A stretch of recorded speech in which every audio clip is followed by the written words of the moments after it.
행복은 과거의 조건, 현재의 조건, 미래의 조건이 어우러져야 가능합니다. 그 중에서 비중이 가장 큰 것이 현재의 조건인 것인데, 현재의 조건의 압도적인 위치는 먹고 말하는 입의 기능을 충족시키는 것입니다. 반갑습니다. 셋단자 549강입니다. 오늘은 지난 시간에 이어서 입구자에 관련된 5개 한자를 셋단자로 해석해 보겠습니다. 특별히 오늘은 입구자가 하단에 위치한 그런 글자들로 구성했습니다. 먼저 중심자를 보겠습니다. 중심자는 입구자입니다. 입구자는 입을 말하죠. 이 입구자는 먹는 기능을 강조할 때도 있습니다. 또 말하는 기능을 강조할 때가 있죠. 사람 자체를 강조할 때도 있습니다. 어쨌든 입구자는 입의 모양을 형성한 그런 글자입니다. 입 벌리고 있는 이 모양을 형성한 글자가 입구자입니다. 중심자인 입구자에 또 하나의 부수를 추가할 때마다 또 다른 한자를 만날 수 있습니다. 그것이 바로 셋다 한자입니다.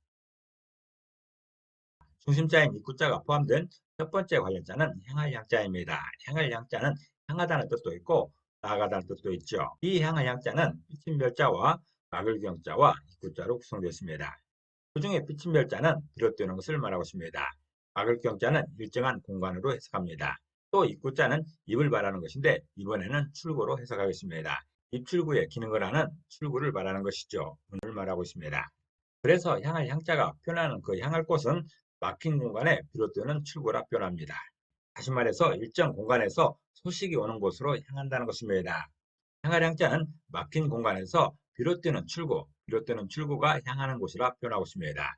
일정 공간에서 소식이 오는 곳, 소식이 올 수 있는 그곳으로 향한다는 것이죠. 사용 단어로서는 향양 화목이라는 말이 있습니다. 향양 화목은 엿을 받은 꽃나무란 뜻으로서 높게 잘 될 사람을 비유하는 말입니다. 그리고 취향이나 경향이라 할 때도 향할 향자가 사용되고 있습니다. 두 번째 관련자는 같을 동자입니다. 같을 동자는 같다는 뜻이 있죠. 이 같을 동자는 막을 경자와 한일자와 입구자로 구성되었습니다. 그 중에 막을 경자는 일정한 공간을 말합니다. 막혀있는 곳, 일정한 공간을 말하는 것이죠. 한일자는 숫자 하나를 의미하는 것이고, 그리고 입구자는 입을 말하는 것인데 입의 기능 중에서도 먹는 기능일 수도 있고 말하는 기능일 수도 있습니다. 두 가지 모두를 포함할 수 있는 그런 부수입니다. 그래서 같을 동자는 일정 공간에서 하나의 음식을 먹으면 같다는 그런 표현입니다.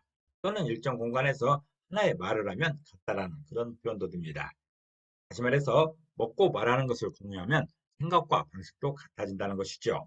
같은 공간에 머물면서 같이 먹고 같이 말하는 사람들은 생각이 비슷해집니다. 생활 방식도 비슷해지는 것이죠. 같을 동자는 일정 공간에서 하나의 음식을 먹으면 같다라고 표현하고 있습니다. 다시 말해서 먹고 말하는 것을 공유하게 되면 생각과 방식이 같아진다는 것이죠. 사용 단어로서는 동고동락이 있습니다. 동고동락은 괴로움과 즐거움을 함께한다는 뜻입니다.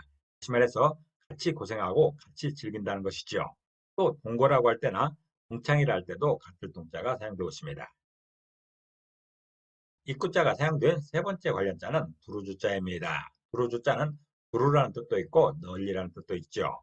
두루라는 것은 빠짐없이 골고루라는 뜻입니다. 이 두루주자는 막힐 경자와 표자와 입구자로 구성되었습니다. 그 중에 막힐 경자는 일정한 공간을 말하고 있습니다. 표자는 흙이지요. 땅을 의미하고 있습니다. 그리고 입구자는 입을 의미하는데 입의 기능 중에서도 먹는 기능, 식량을 의미하고 있습니다. 그래서 두루주자는 일정 공간에서 식량을 위한 땅의 범위가 두루라고 표현하고 있습니다. 다시 말해서 발길이 닿는 곳이라면 어디라도 경작지를 만든다는 그런 설명입니다. 유사일의 인류의 역사는 경작지를 넓히는 그런 역사였습니다. 발길이 닿는 곳이라면 어디라도 경작지를 만드는 것이죠. 거기에서 살게 되는 것입니다.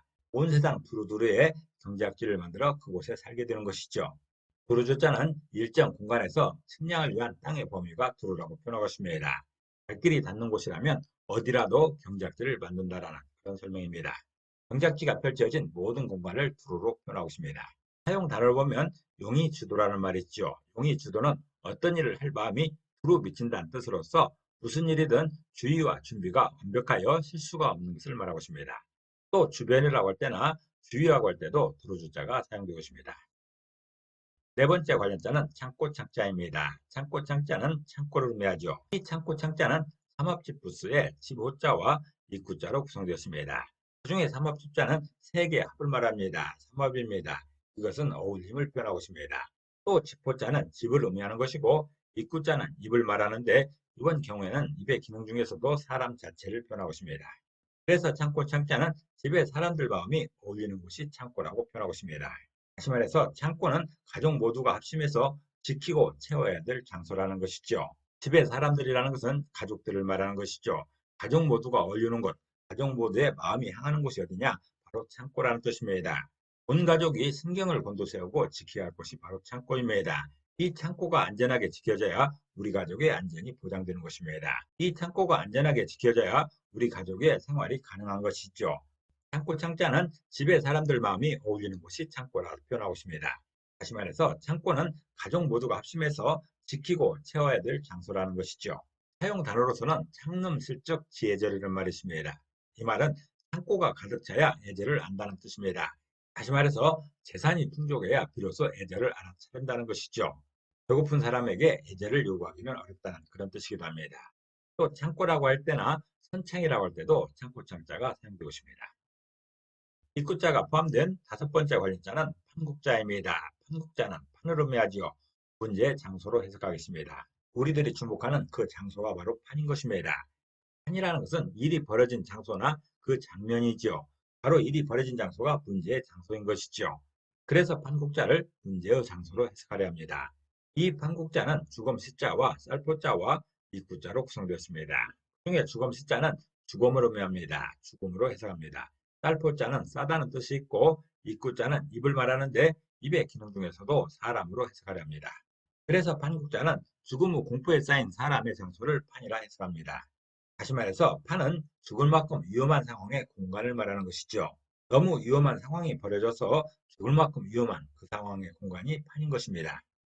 여러 가지 이유로 죽음의 공포를 체험할 수 있습니다. 그중에 불의 공포도 상당히 큰 것이죠. 한국자는 죽을 만큼 위험한 상황의 공간을 표현하고 있습니다. 사용 단어를 보면 당국이 있죠. 당국은 어떤 일을 처리하는 임무를 맡은 것입니다. 그리고 결국도 있죠. 결국은 일의 끝장 혹은 일이 귀결되는 마당입니다. 오늘은 입구자와 관련된 두 번째 시간으로서 5개의 한자를 세트 한자로 해석해봤습니다. 오늘 배운 것을 다시 한번 요약하겠습니다.